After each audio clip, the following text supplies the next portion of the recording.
Hello, good evening, students. Today in 11th class physics, we are continuing our discussion on rolling motion. Rolling motion बच्चों अभी हम लोग ने last class में discuss किया था, उसी को अभी हम लोग आज कंटिन्यू करेंगे. Rolling motion, this is the combination of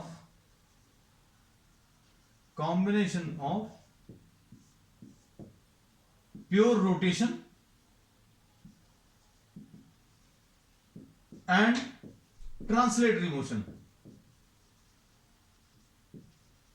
हम लोगों ने इसमें प्योर रोटेशन का एग्जांपल बोला है फैन अगर फैन के मूवमेंट को अगर आप देखो, this is rotating about its own axis is fixed है. ट्रांसलेटरी मोशन जैसे अभी हम लोग बोले, रोटेशन का एक अच्छा एग्जांपल प्योर रोटेशन का, this is rotating about an axis which is passing through its centre. ये इसी जगह पर रहकर रोटेट कर रहा है and the velocity of centre of mass is 0. फिर दूसरा टाइप का मोशन है, दिस इज स्लाइडिंग. अगर ये ऑब्जेक्ट बच्चों स्लाइड कर रहा है, अगर ये ऐसा कुछ स्लाइड कर रहा है, then this is termed as translatory motion. अगर ये ऐसा भी मूव कर रहा है तो इसको भी अभी हम लोग ट्रांसलेटरी मोशन बोल सकते हैं. दोनों का कॉम्बिनेशन जो है, इसको अभी हम लोग रोलिंग मोशन बोलते हैं. और रोलिंग मोशन का एक अच्छा एग्जाम्पल है क्या, the tyres of the vehicles के जो टायर्स हैं, that is a very good example of rolling motion. उसमें प्योर रोटेशन भी मिल रहा है. The object is rotating about an axis and the axis of rotation itself is moving forward. और इसमें अभी हम लोगों ने जो कैलकुलेट किया था, बहुत डिटेल डिस्कशन लिया था बच्चों पिछली क्लास में, उसी को कंटिन्यू कर रहे हैं. अब इसमें अभी हम लोगों ने बोला था kinetic energy of rolling motion, इसको K से रिप्रेजेंट कर रहे हैं and this will be equal to kinetic energy of rotation plus kinetic energy of translation.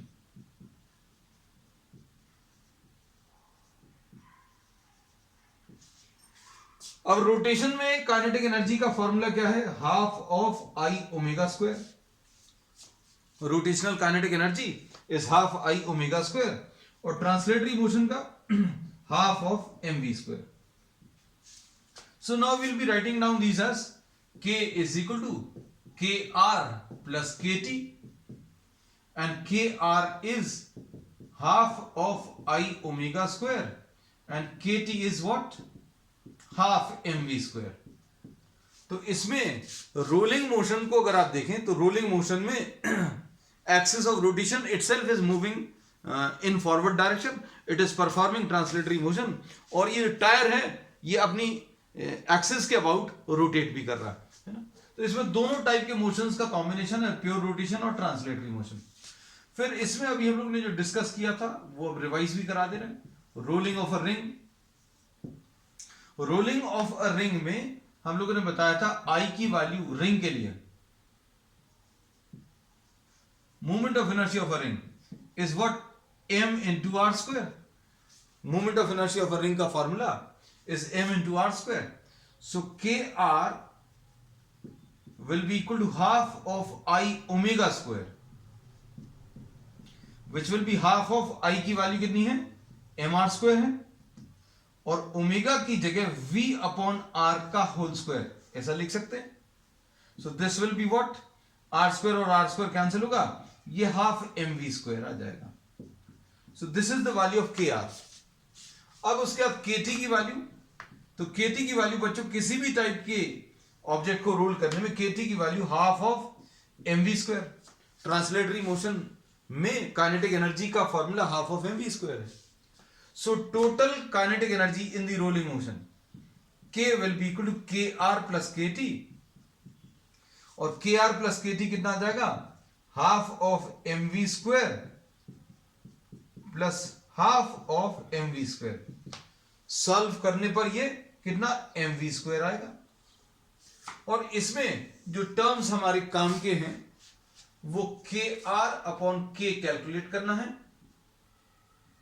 के R upon K T calculate करना है, और के टी अपॉन के कैलकुलेट करना है. तो के आर अपॉन के टी अगर आप निकालोगे तो कितना आ जाएगा, half of M V square upon half of M V square. K R की value half M V square, K T की value half M V square. तो ये कितना आ जाएगा सॉल्व करने पर, 1/1. के आर अपॉन के is half of mv square upon के की value is what mv square, और ये कैंसिल होंगे, सॉल्व करने पर ये कितना 1/2 आ जाएगा। और kt अपॉन के बच्चों, तो kt अपॉन के will be half of mv square upon के इज व्हाट mv स्क्वायर, तो ये सॉल्व करने पर बच्चों कितना 1/2 आ जाएगा। तो ये रिलेशंस बहुत काम के हैं।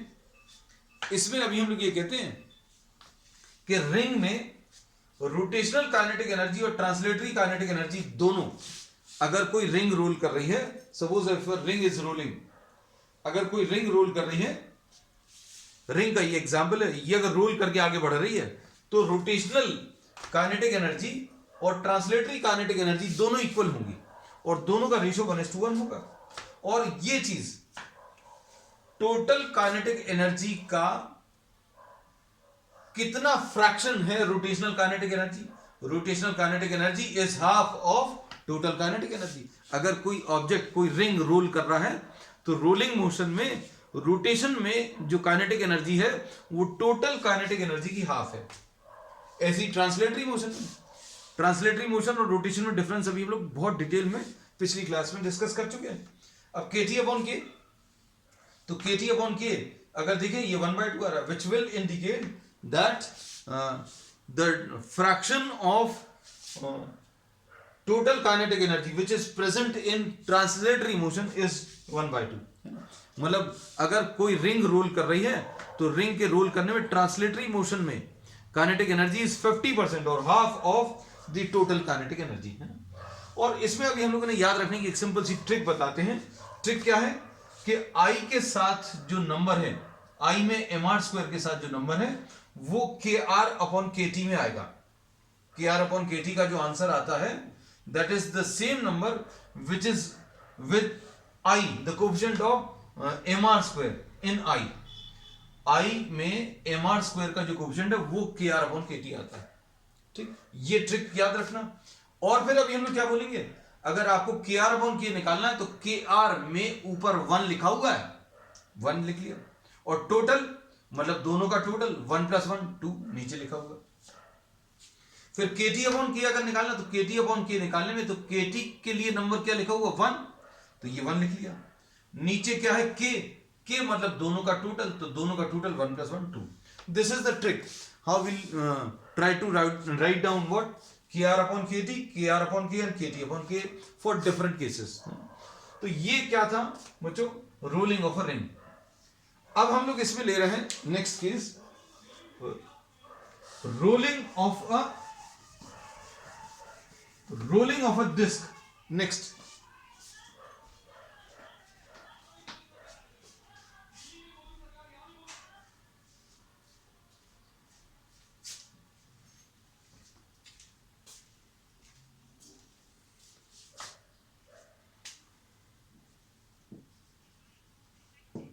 Rolling of a disc. Disc में आई की वैल्यू कितनी होती है बच्चों, mr स्क्वायर बाय 2,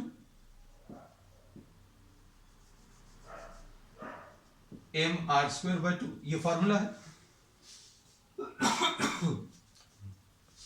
इसमें mr स्क्वायर का कोएफिशिएंट बच्चों कितना है 1/2। अब ये देखना, ये रिलेट करेंगे अभी हम लोग इसको आगे। अब kr की वैल्यू कितनी आ जाएगी, kr will be half of I omega square. I की वैल्यू कितनी है, हाफ mr स्क्वायर। ओमेगा को v अपॉन r लिख सकते हैं, तो v अपॉन r का होल स्क्वायर।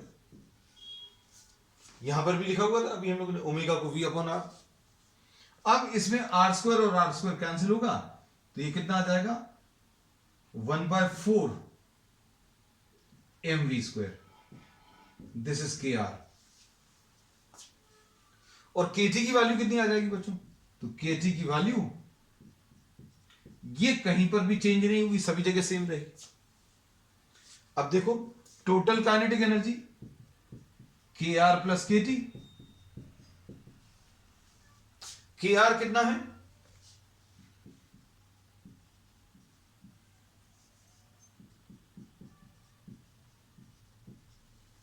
ऐसा कुछ आएगा। और ये सॉल्व करने पर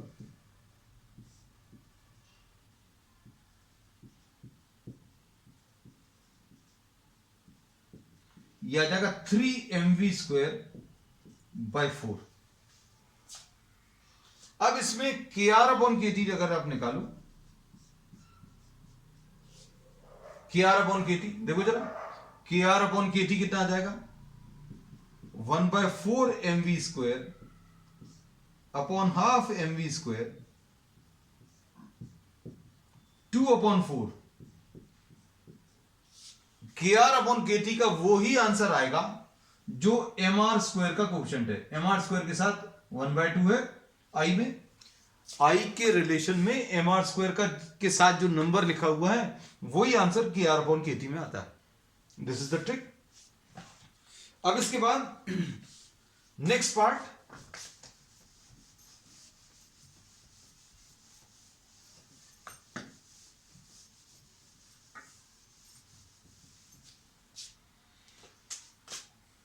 kr/k,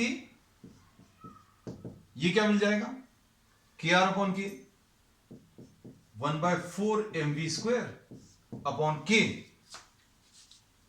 कितना आ जाएगा, 3/4mv²।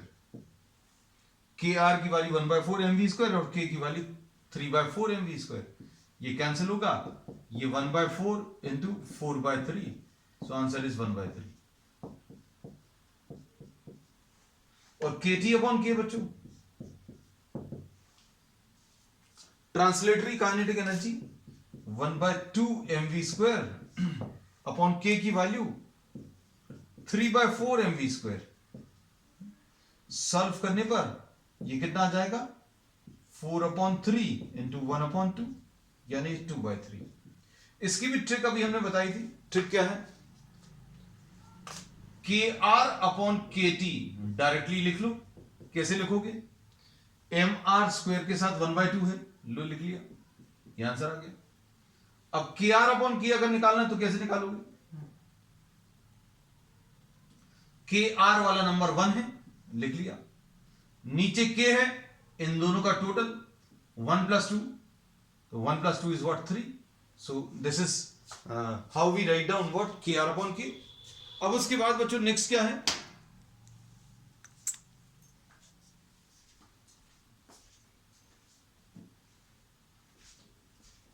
नेक्स्ट है इसमें kT/k।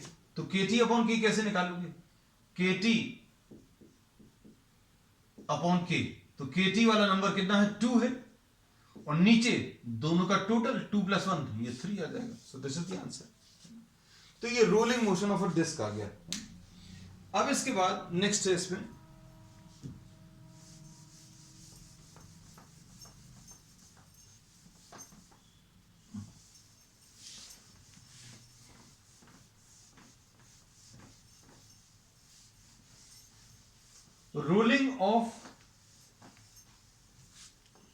rolling motion of a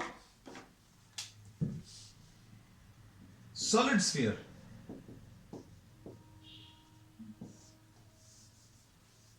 rolling motion of a solid sphere।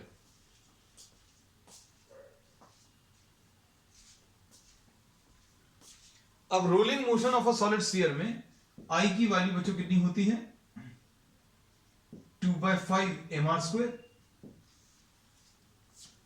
अब के आर की वैल्यू हाफ आई ω², इसको हाफ आई की वैल्यू 2/5 mr², और ओमेगा की जगह v/r। इसमें r² और r² कैंसिल होगा, ये 2 और 2 कैंसिल होगा, 1/5 mv²। ये के आर की वैल्यू आ गई। अब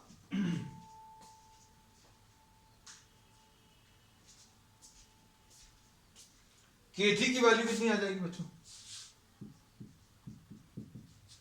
kT will be half of mv²। ये सभी जगह सेम है। अब kr/kt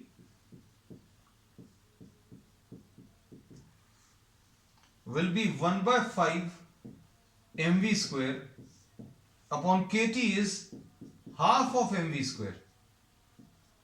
इसमें ये कैंसिल होगा, आंसर कितना आ जाएगा 2/5. तो बच्चों क्या इसमें ट्रिक अप्लाई हो रही है? kr upon kt अगर आपको निकालना है, then just observe the moment of inertia and the coefficient of mr square. तो mr square के साथ जो नंबर है 2/5 वही इसका आंसर. अब इसके बाद total kinetic energy kr plus kt आएगा.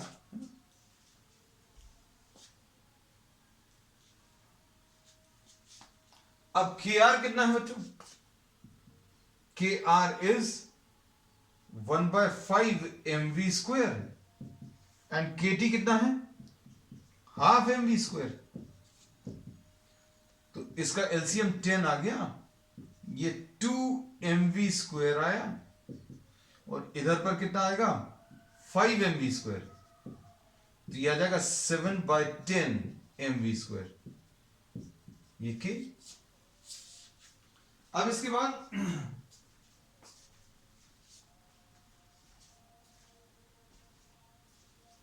सॉल्व करने पर kr अपॉन k, तो kr अपॉन k कितना आ जाएगा? 1/5 mv square upon k is 7/10 mv square. mv square cancel, 1/5 into 10/7 और ये सॉल्व करने पर बच्चों 2/7 आ गया. इसके बाद kt अपॉन k,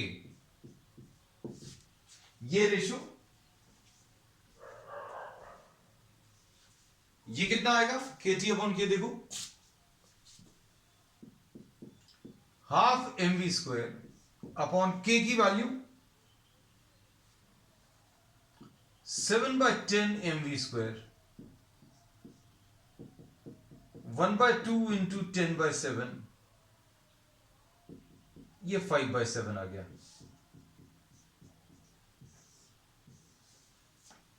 अब देखो इसमें हम लोगों ने क्या बोला था? Just try to apply the trick. kr upon kt will be the number with mr square in the relation for moment of inertia 2/5. ठीक. अब kr अपॉन k अगर निकालना है तो kr के साथ 2 है. k कैसे मिलेगा? इन दोनों का एडिशन, टोटल काइनेटिक एनर्जी 2 + 5 है ना, यह आ जाएगा 2/7. अब kt अपॉन k कितना आ जाएगा? kt अपॉन k तो kt बच्चों इसमें 5 है upon k is the total kinetic energy 2 + 5 7, तो 5/7. देख लो रिलेशंस परफेक्टली बिल्कुल वैसे ही. ठीक है. अब इसमें इसका एक और केस ले रहे हैं, rolling motion of a hollow sphere.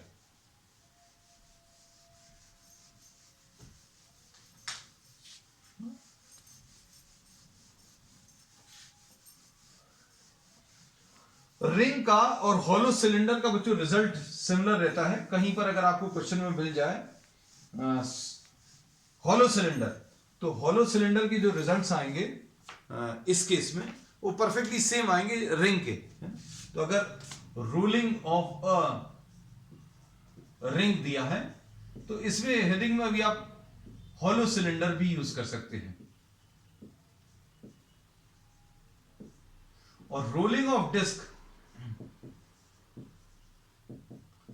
यानी सॉलिड सिलेंडर, दोनों है कंप्लीटली अलग, लेकिन हाँ रिजल्ट्स परफेक्टली सेम मिलते हैं. तो इसकी चिंता मत करना कि अगर ये अलग से करने की जरूरत नहीं है. आपको जो रिजल्ट्स रिंग के आ रहे हैं बिल्कुल वैसे ही आपको हॉलो सिलेंडर के भी मिलेंगे. Rolling of a hollow sphere. अब इसमें हॉलो स्फीयर में moment of inertia is 2/3 mr square. I की वैल्यू बच्चों 2/3 mr square है. अब इसमें क्या करेंगे? के आर की value half I omega square, half I is 2/3 mr square v upon R का होल स्क्वायर, तो ये 1/3 mv square K R. K T की वैल्यू ये सभी जगह पर सेम है, हाफ ऑफ mv स्क्वायर। अब इसके बाद के is kr plus kt is 1/3 mv square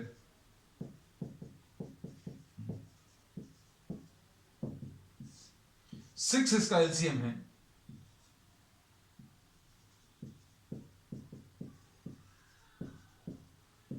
ये 5/6 mv स्क्वायर आ जाएगा 5/6 mv स्क्वायर।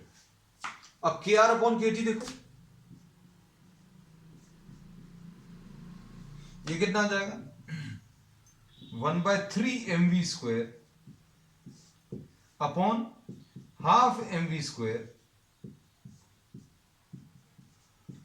ये 2/3। तो आंसर देखो परफेक्टली बिल्कुल वैसे ही है 2/3।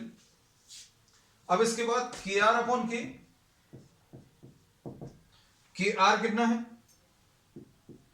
1/3 mv स्क्वायर अपॉन के की वैल्यू 5/6 mv स्क्वायर,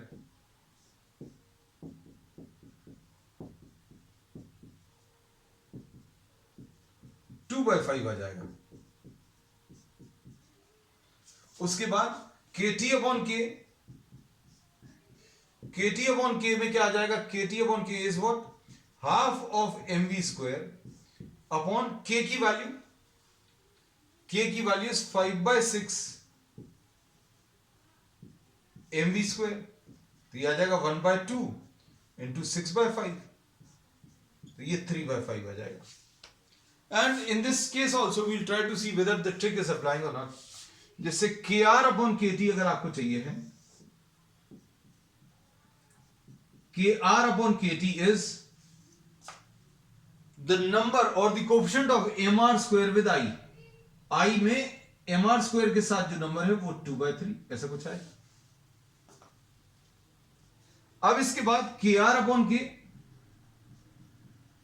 निकालना है, तो ये के आर वाला नंबर जो है 2 है और के टोटल काइनेटिक एनर्जी दोनों को ऐड कर लो तो ये 2/5। तो देखो के R upon K T upon के बच्चों ट्रांसलेटरी काइनेटिक एनर्जी वाला नंबर 3 है अपॉन नीचे टोटल काइनेटिक एनर्जी, तो दोनों का एडिशन, तो ये कितना आ जाएगा 5। तो बच्चों this finishes very nearly finishes what the rolling motion on a horizontal plane, rolling motion on a horizontal surface।